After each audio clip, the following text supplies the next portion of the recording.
has he been? A viewers haul and more coming up.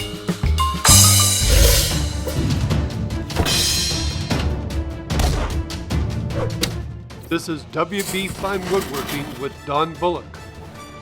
Hi there and welcome to WB Fine Woodworking. I'm Don.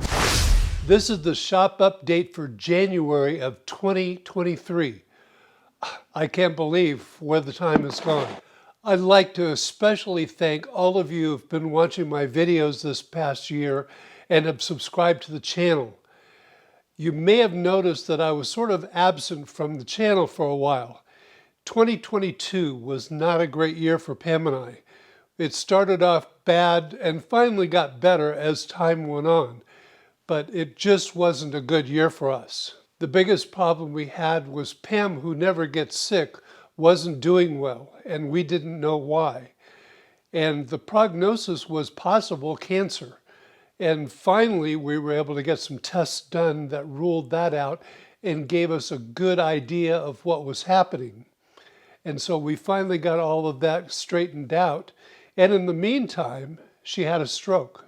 Fortunately, I had looked into strokes because Pam's mother is 98 years old and we wanted to be prepared in case she had one.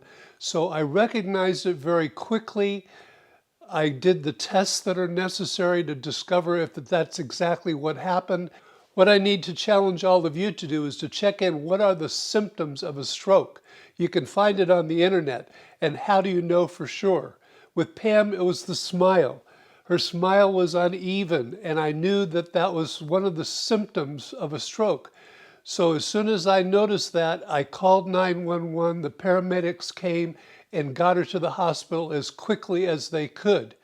And because the time frame was short, they were able to administer the clot-busting drug that's necessary to break up the clot that's causing the stroke. And that's how I think she ended up with not having any bad effects from the stroke, is that we were very quick to recognize it and get her into the hospital. She's as normal as can be, which is wonderful. We really dodged a bullet on that one.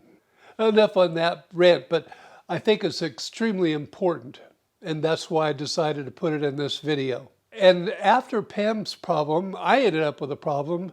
And there were 3 diagnoses for the problem that I had: cancer and 2 other things that aren't nearly as bad. So it took me a while to get all that sorted out. And fortunately, that wasn't cancer. So we had a terrible beginning of 2022. And so I haven't been out in the shop almost for 12 months. I was at out in the shop working around the end of February last year, and here we are at the beginning of January, and I'm just getting out here. I do have to admit that I did get some things done. It just wasn't woodworking. I did a lot of projects out in the shop, but none of them related to woodworking. This was as close as I got. So all of you watching and subscribing while I was away really perked me up when I got back to YouTube and started looking at the statistics of what was going on. In the meantime, while all that was happening, I was trying to get the channel fully monetized. YouTube had already put commercials on it, so they were making money. So I thought I need to start making a little money on the channel if possible. That finally happened. I finally got with it, and I was able to get my banking and things all figured out with YouTube. And I did get a check. $130 some. For those of you that think a lot of us on YouTube make big bucks, my first check was a little over $130. Whoopee. One good thing that happened this year, as I mentioned back in March in a shop update or woodworking news, I can't remember which one it was, that I got a new computer and monitor system, and that's been great for editing videos. So you'll see some more videos coming out and a lot of different things that I can do to them now that I have the new computer system. Some of you have watched the 2 videos that I published on making my birdcage awl. I have 2 more in the series, and they'll be coming soon. I've received some comments already on those videos, and I'd like to share some, including one about an awl that somebody made. Mike Peace from Mike Peace Woodturning on YouTube commented, I will try filing the edge square, but I suspect I will do faster using my rigid sander like yours with frequent quenching to prevent bluing the edge. I have gone to getting very close to a point with my 4 sides, then doing a micro bevel 4-sided point using a CBN hone. Keep making your videos.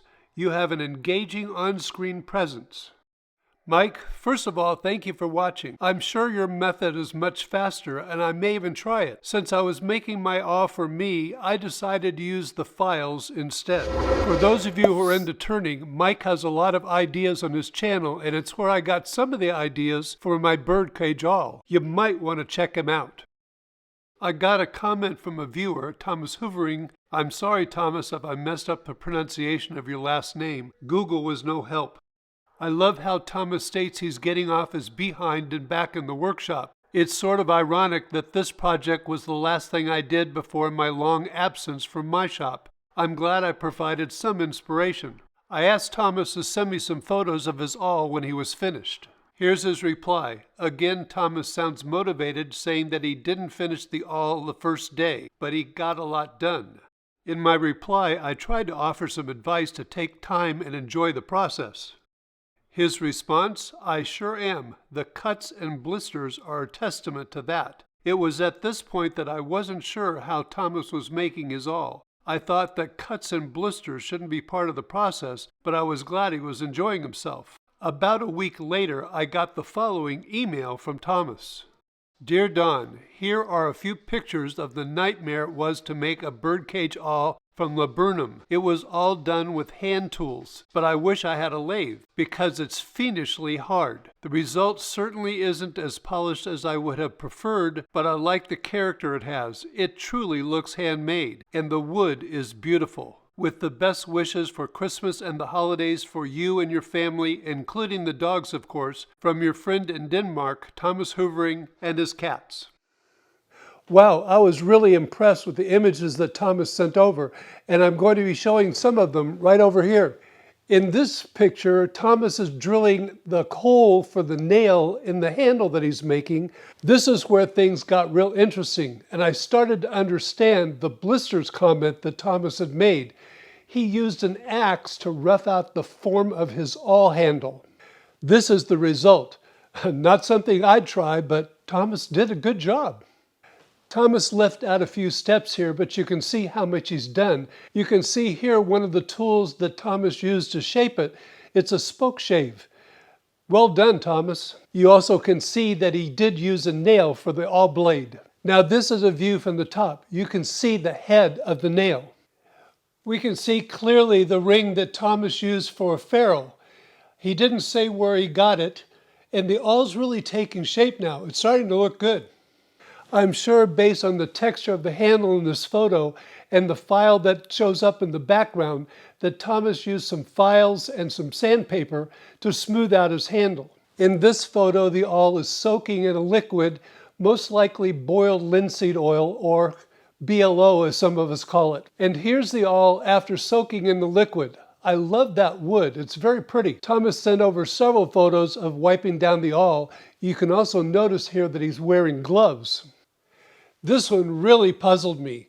It looked sort of like some kind of black substance, and the container says bivox, which I discovered translates into beeswax.